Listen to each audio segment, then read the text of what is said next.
I hope you don't have a Christmas hangover, everybody, but we have a really good beer for day two. Of course, it's our friends from Hop Butcher. Justin Miller is the head brewer over there. Justin, thanks for jumping in, man. We've got Thematic Glow, and I love your background there. Oh yeah, I've got Thematic Glow, hanging out. It's great to be here, man.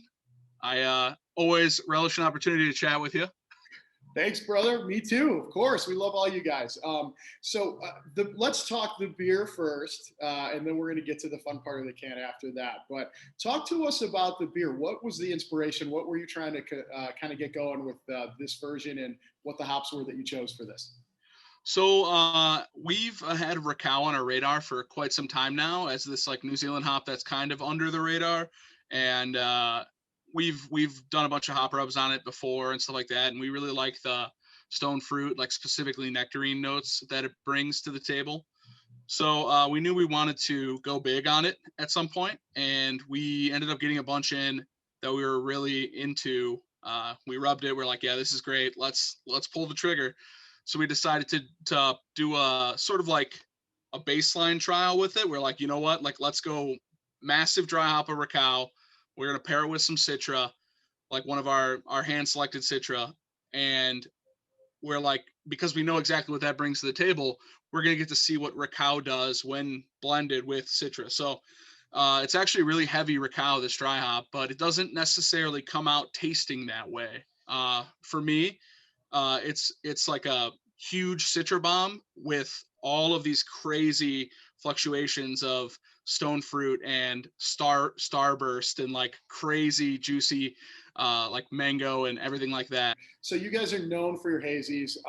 Between us two, well, and everybody else watching, dude, I love your lagers. Your lagers are absolutely phenomenal. Thanks, man. Your stouts too, which are great, but you're known for the hazies. How do you determine how to do the hop combos and come up with different things each week? So it's actually it's a blend of like experience. It's a blend of like knowing like when we get a choice lot of hops in, or if we hand selected something and we know that we're going to finally be able to get our hands on it in the next couple weeks, stuff like that. Whenever we hear about experimental hops, we're always reaching out for samples. We're always rubbing them. We're always kind of like talking about the way we feel about the things that we got in our hands, and talking about how they might blend well together. Sometimes it'll be like a top down thing where we'll be like, like we want to make a beer that has this flavor profile, and then we'll say what hops bring those flavors, and then how do you blend them in a way to push specific flavors into the forefront. Yeah, and there's a lot of chemistry involved with this too. When you talk about rub, you're taking the pellets and you're literally putting it on your hand. Exactly. You're getting it up there and you're getting a good smell of it. So this is the culinary aspect of brewing that I don't know that people really understand, but there really is a lot of it, especially with what you guys are doing. Yeah, that's our jam. We're all about our palates. Like, like you can put something on paper and say it's going to be great, but you really don't know until, you get those ingredients in your hands and you are able to put them together and taste the result.